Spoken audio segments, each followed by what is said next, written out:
चलो हम लोग एक काम करते हैं, हम निकलते हैं साथ में अमरनाथ जाने के लिए। मुझे रास्ते में बड़ी प्यास लगेगी, मैं बोलूंगा रुको, आप बोलोगे नहीं नहीं रुकना है, ठीक है। 2 घंटे के बाद फिर से मैं बोलूंगा रुक जाओ, अब बहुत प्यास लगी है, नहीं नहीं नहीं नहीं रुकूंगा। हम कब तक चल पाएंगे? एक तो आगे बढ़ ही जाएगा। बाइबल कहती है जब 2 मनुष्य सहमत न हो तो वो क्यों एक साथ चल पाएंगे? परमेश्वर के साथ चलने का मतलब क्या है आपको पता है? वो एडजस्ट नहीं करेगा। You should adjust because he is perfect. Shall I repeat? आप ये कभी उम्मीद मत करना कि प्रभु आपके लिए मोल्ड होगा। He is a perfect. जब वो कुछ कहता है मतलब वो बहुत अच्छा है आपके लिए। मैं आपको हमेशा कहता आया हूं, मैं आपको आज भी कहता हूं, जब प्रभु आपको कुछ कहे करने के लिए करो, बहुत फायदा होगा। और जब परमेश्वर कहे न करो, मत करो, बड़ा नुकसान है।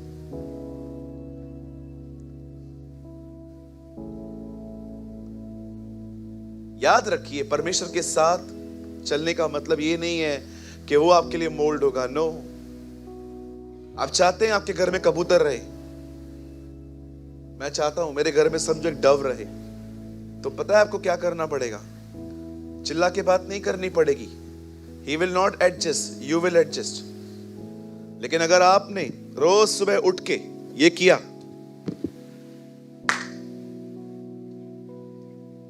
चला जाएगा। मनुष्य की आवाज उसे बहुत इरिटेट करती है। मैं एग्जाम्पल दे रहा हूं, अगर आपके घर के किसी कोने में कबूतर रहता है, अगर आप चाहते हैं ना वो आपके घर में हमेशा स्टे करे, तो आपको क्या करना पड़ेगा? आहिस्ते बात करनी पड़ेगी। चिल्लाओगे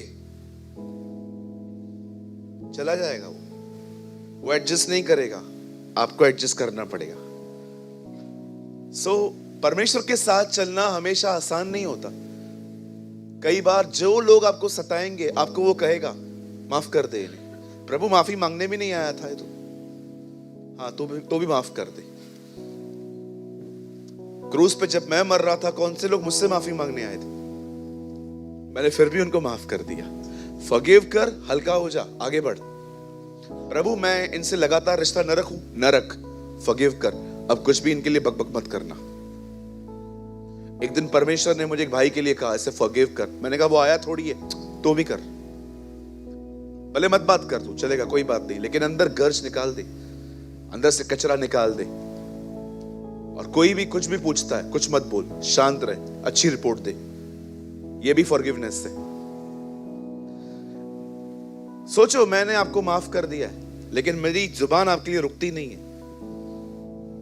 यहां पर शुभम भाई बैठे हैं, हम लोग खाना खाने के लिए गए थे, मैं दबा के खाया ये सोच के ये बिल देगा। बिरयानी मंगाई, कबाब मंगाए, बाद में मीठा भी खाया डेजर्ट में, इस यकीन में कि बिल आज शुभम भाई भरेंगे। और मुझे पता चला ये भी यही सोच के खा रहा था, वो भी खाता जा रहा था, खाता जा रहा था, खाता जा रहा था। फिर हमने वेटर को कहा लाइए सदमा लाइए। एक्चुअली मैं जिस मार्केट में काम करता था वहां बिल को सदमा बोलते थे। फिर हमने बोला सदमा लाइए, और जैसे सदमा आया बिल था 2000 रुपए। अब मैंने दे तो दे दिया, लेकिन अब मेरे अंदर एक इमेज बैठ गई इनके लिए, ये सही बंदा नहीं है। और कोई भी मुझसे पूछेगा ये कैसा है, एकदम 1 नंबर का खाऊ। That's called unforgiving attitude. जब आप किसी को माफ कर देते हैं, आप उसके लिए दोबारा बात ही नहीं करेंगे। लेकिन जो माफ नहीं करते ना, वो तरह हर जगह पे जाके जिक्र करते हैं कि मोटों से सावधान रहो। कहिए बाजू वाले को, दूर से भी माफ किया जा सकता है।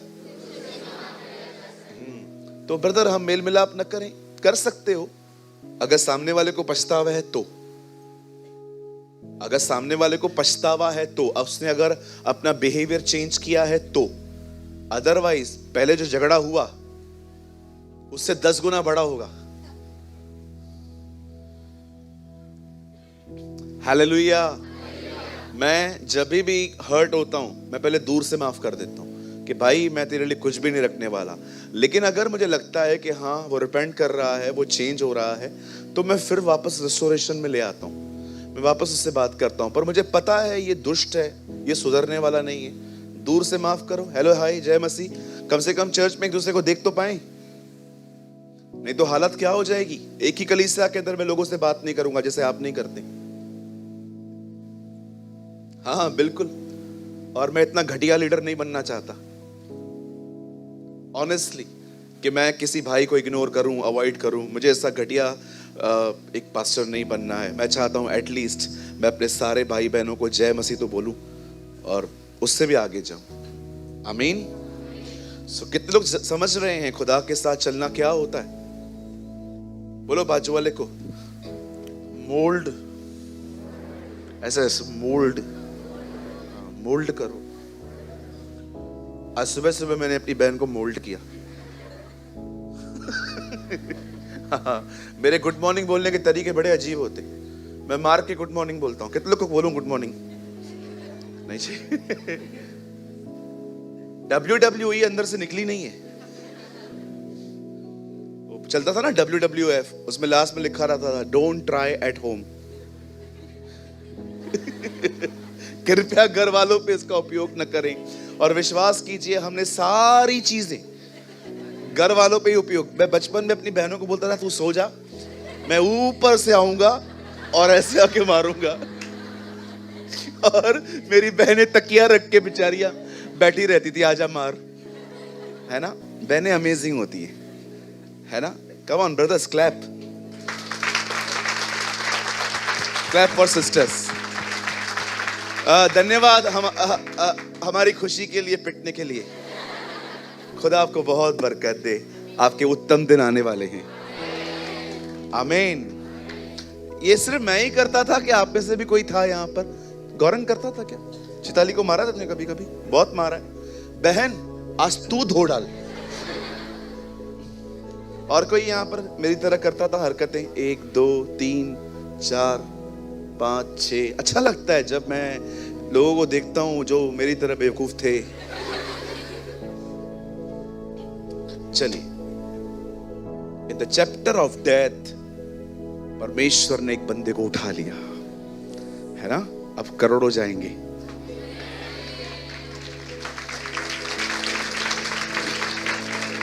आइए सामने देखिए, आज जो मैं प्रीच करने वाला हूं आपके बीच में, वो एक एटीट्यूड है, वो एक तरह का व्यवहार है जो आप चाहकर भी अपने अंदर नहीं ला सकते, पर अगर आप चाहें तो आप परमेश्वर से मदद पाके उससे पा सकते हैं। और मेरी आपसे एक विनती है, स्पेशली पिलर के उस तरफ के लोगों के लिए, प्लीज आप थोड़ा सा ध्यान दिया करें, ठीक है। आपका अटेंशन होना बहुत जरूरी है, ध्यान दीजिए, क्योंकि लोग आते हैं जाते हैं तो कई बार आपका माइंड डिस्ट्रैक्ट हो जाता है और वचन का असर आप पे नहीं हो पाता। आइए सामने देखिए, सुनिए।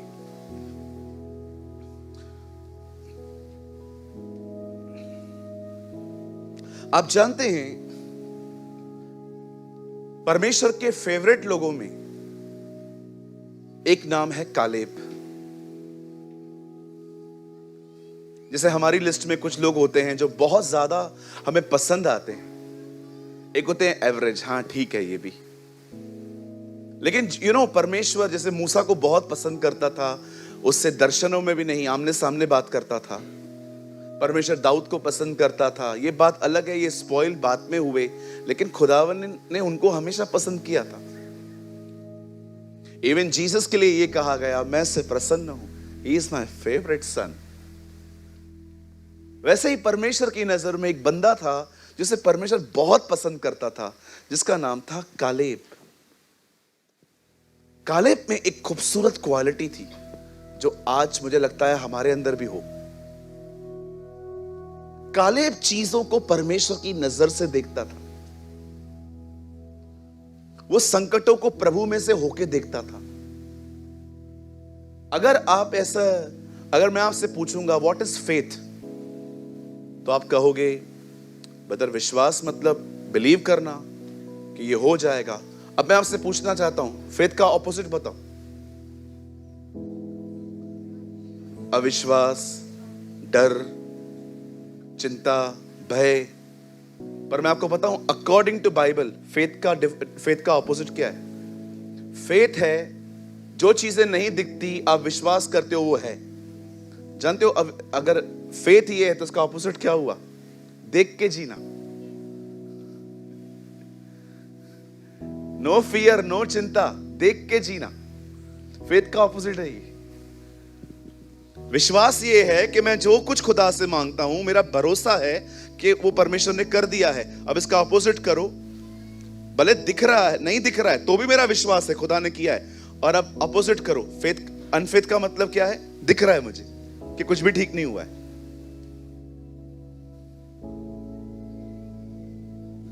यही तो प्रॉब्लम है।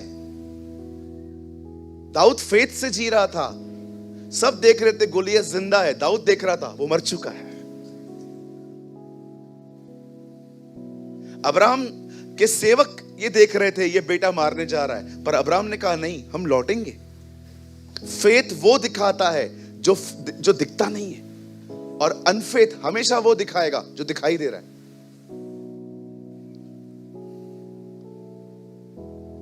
कुछ लोग देख के जिंदगी जीते हैं, ये this is your problem. Caleb ऐसा नहीं था। सारे इजरायली कुड़कुड़ा रहे थे, हम नहीं जा सकते, हम मारे जाएंगे, ये लोग बहुत लंबे चौड़े हैं। ओ द बाइबल सेज, कालेब ने कहा नहीं, हम जाएंगे, हम मारेंगे, हम जीतेंगे, क्योंकि खुदा हमारे साथ है।